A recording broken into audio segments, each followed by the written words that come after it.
Hello future LPTs! Hello September takers! So for today's video, we are going to share with you the question of the day, which is, which battery cannot be recharged after the chemical energy has been depleted? Again, the question, teachers, is, which battery cannot be recharged after the chemical energy has been depleted? So we have four choices. So A is energizer, B is ever ready, C is primary battery, and letter D is secondary battery. So, gamitin natin ang elimination technique. Okay, mag-eliminate natin tayo.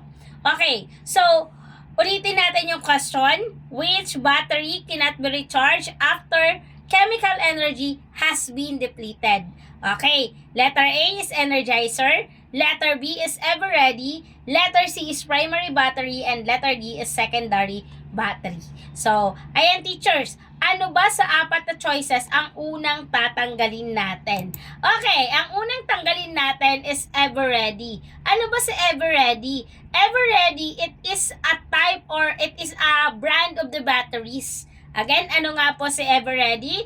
It is a brand of batteries. It means it manufactured mainly from a primary battery, but the same itself, it does not define whether the battery is rechargeable or not. Kaya po mali po si Everready. Kasi po, si Everready, it is a brand of the batteries. Okay po.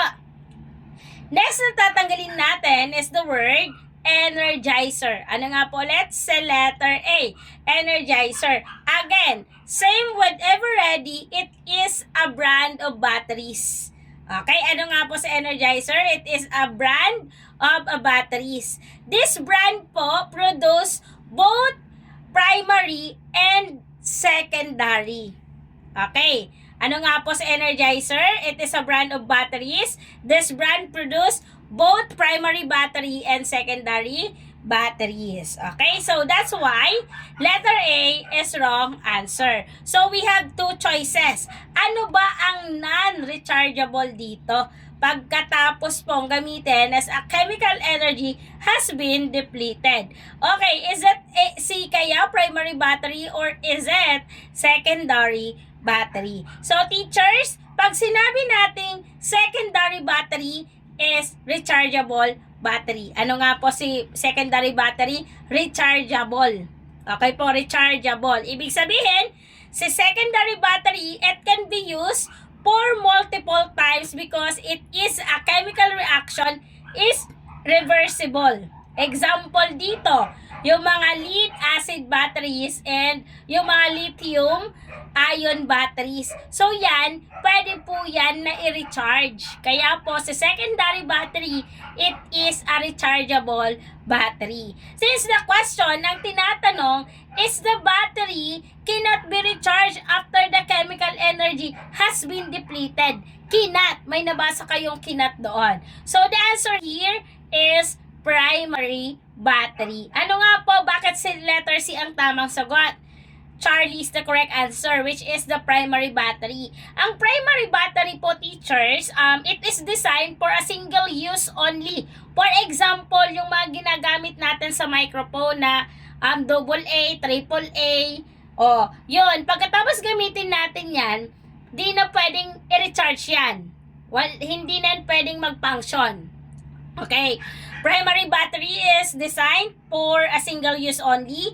Once its chemical energy is depleted, it cannot be recharged because the chemical reaction inside is irreversible. Okay, one of the example po dito, yung mga dry cells like zinc, carbon, and alkaline batteries. So, yung kung makikita nyo, yung mga nakalagay sa sa microphone na di battery yung mga remote natin so pag naubos na yung ng battery na yan, di na pwedeng gamitin ulit. Okay, so the answer is primary battery. Okay teachers, so that's all. Don't forget to follow Maestra Bicolana TL Tambayan for my Facebook page. And then for my YouTube channels, kindly subscribe, Maestro Bicolana TL Itambayan. Mapapanood nyo po yung mga previous discussion namin sa LET, especially po sa TLE and TVT and major shifts. That's all, teachers. Thank you and God bless. Mabuhay!